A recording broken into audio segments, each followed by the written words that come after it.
It was a warm, sunny morning.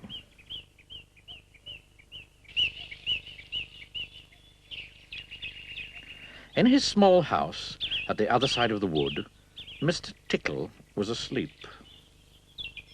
You didn't know that there was such a thing as a tickle, did you? Well, there is. Tickles are small and round, and they have arms that stretch and stretch and stretch.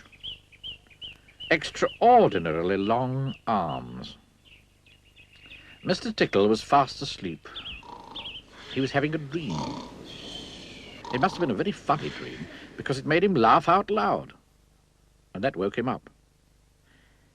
He sat up in bed, stretched his extraordinarily long arms, and yawned an enormous yawn. Mr. Tickle felt hungry, so do you know what he did? He reached out one of his extraordinarily long arms, opened the bedroom door, reached down the stairs, opened the kitchen door, reached into the kitchen cupboard, opened the biscuit tin, took out a biscuit, brought it back upstairs, and back to Mr. Tickle. As you can see, it's very useful indeed, having arms as long as Mr. Tickle's. Mr. Tickle munched his biscuit. He looked out of the window. Today looks very much like a tickling day, he thought to himself. So, later that morning, after Mr. Tickle had made his bed and cooked his breakfast, he set off through the wood.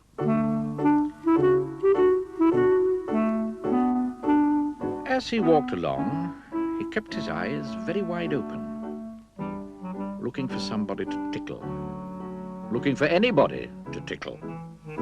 Eventually, Mr. Tickle came to a school. There was nobody about, so, reaching up his extraordinarily long arms to a high window ledge, Mr. Tickle pulled himself up and peeked in through the open window. Inside, he could see a classroom. There were children sitting at their desks and a teacher writing on the blackboard. Mr. Tickle reached in through the window with that extraordinarily long arm of his, went up behind a little boy called Peter, and tickled him on the back of his neck. Peter giggled out loud. "Stop that giggling at once," said the teacher sternly. Mr. Tickle waited a minute, then reached in through the window again. Mr. Tickle's extraordinarily long arm went right up to the teacher, paused, and then tickled. The teacher jumped in the air and turned round very quickly to see who was there. But there was nobody there. Mr. Tickle grinned, a mischievous grin. He waited another minute and then tickled the teacher again. This time he kept on tickling, until soon the teacher was laughing out loud and saying, "Oh, stop it! Stop it! Oh, stop it!" over and over and over again. All the children were laughing too at such a funny sight. There was a terrible pandemonium. Eventually, Mr. Tickle thought he'd had enough fun. So he gave the teacher one more tickle for luck, and then very quietly brought his arm back through the open window. Chuckling to himself, he jumped down from the window, leaving the poor teacher to explain what it was all about, which of course he couldn't. Then Mr. Tickle went to town. And what a day Mr. Tickle had. He tickled the policeman on traffic duty at the crossroads in the middle of the town. It caused an enormous traffic jam.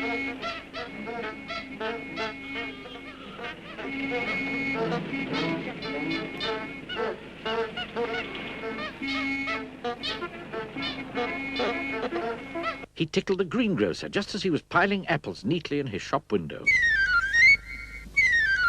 The greengrocer fell over backwards, and the apples rolled all over the shop. There were apples everywhere. At the railway station, the guard was about to wave his flag for the train to leave. As he lifted his arm in the air, Mr. Tickle tickled him. And every time he tried to wave his flag, Mr. Tickle tickled him. And tickled him again.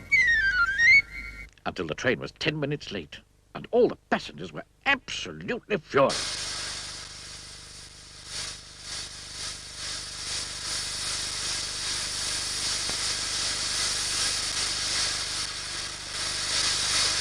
That day, Mr. Tickle tickled everybody. He tickled the doctor. He tickled the butcher.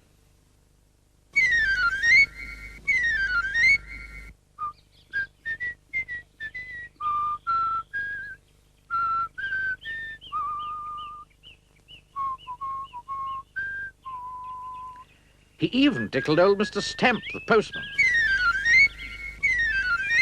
who dropped all his letters into a puddle.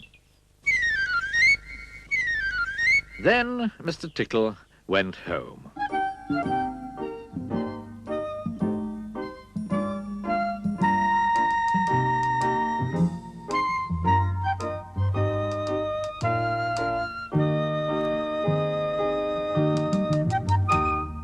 Sitting in his armchair in his small house at the other side of the wood, he laughed and laughed and laughed every time he thought about all the people he'd tickled. Oh, dear. Oh,